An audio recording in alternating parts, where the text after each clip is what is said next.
At Intel's Architecture Day back in 2018, the company spoke about design changes it was making in future products. Going forward, we were told, Intel would design CPUs in a way that allowed it to deploy them flexibly, rather than strictly locking a given CPU design to a process node. While the company didn't say it publicly, the idea that Intel might take a 10nm CPU and backport it to 14nm was already being floated as a solution to its woes.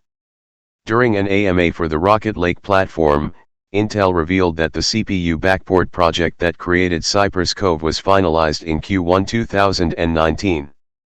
The reason Intel targeted Ice Lake's Sunny Cove processor as opposed to the more advanced Willow Cove chip inside Tiger Lake is that the TGL design wasn't finalized yet. Rocket Lake shipped at the tail end of Q1 2021, which indicates it took Intel roughly 2 years to build the new floor plan and backport the core. This timeline offers a window into how chip design cycles work. In Q1 2019, Intel's top-end chip was the 9900K and the company still had its own solid stack of performance wins at the top of the CPU market, especially in gaming.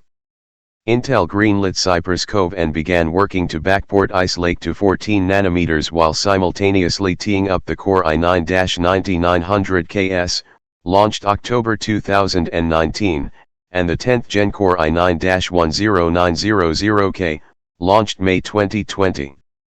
This is how semiconductor manufacturing tends to work.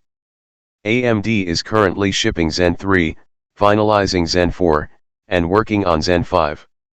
Intel just launched Rocket Lake with Alder Lake coming later in 2021 and a 7nm successor reportedly intended for 2023. This means Intel and AMD are both picking design features and targets based on what they think the competitive situation will be 1 to 2 years later.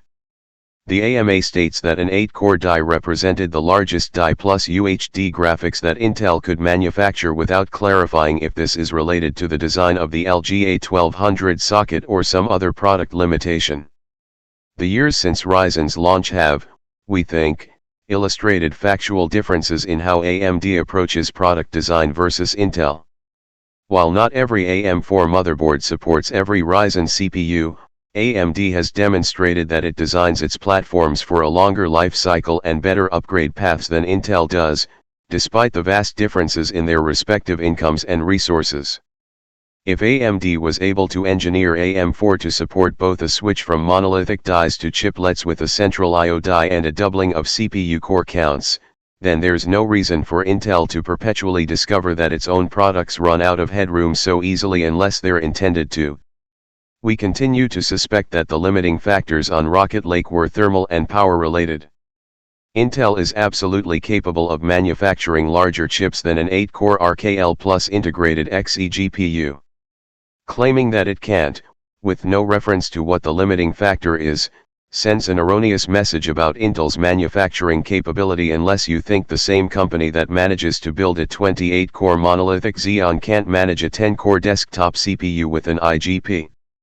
Pat Gelsinger has pledged to bring Alder Lake to desktop first before the end of 2021. If Intel keeps to the schedule, it'll be the fastest desktop platform phase-out in history. Rocket Lake compares better lower down the stack, but the top chip is competitively fast and non-competitively thirsty where power is concerned. Part of what we see here is an interesting example of how a company can make one set of reasonable-looking decisions in 2019 and find itself hard-pressed with the final product 2 years later. But the fact that Alder Lake is coming so quickly after Rocket Lake also speaks to the size and strength of being Intel. Intel has sustained multiple engineering teams working on multiple chips to the point that it can, maybe, launch a new desktop replacement CPU less than a year after launching the first one. That kind of turnaround represents its own insurance to a poor launch, and it's not something we see happen very often. The closest analogy I can think of would be in June and August of 2002. In June, AMD launched a 130nm thoroughbred Core Athlone XP, the so-called T-Bred A. The chip ran hot and didn't get AMD much of a clock boost.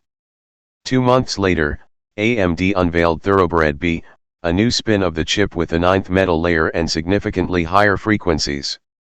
T-Bred A CPUs topped out at 1.8 GHz, but Thoroughbred B could hit 2.25 GHz, and it put AMD on a stronger footing against Intel headed into the back half of the year. In any case, Rocket Lake occupies an odd spot in Intel's pantheon of desktop CPUs and, perhaps, a bit of an object lesson in the difficulties of adapting a CPU design to a process node it wasn't built for.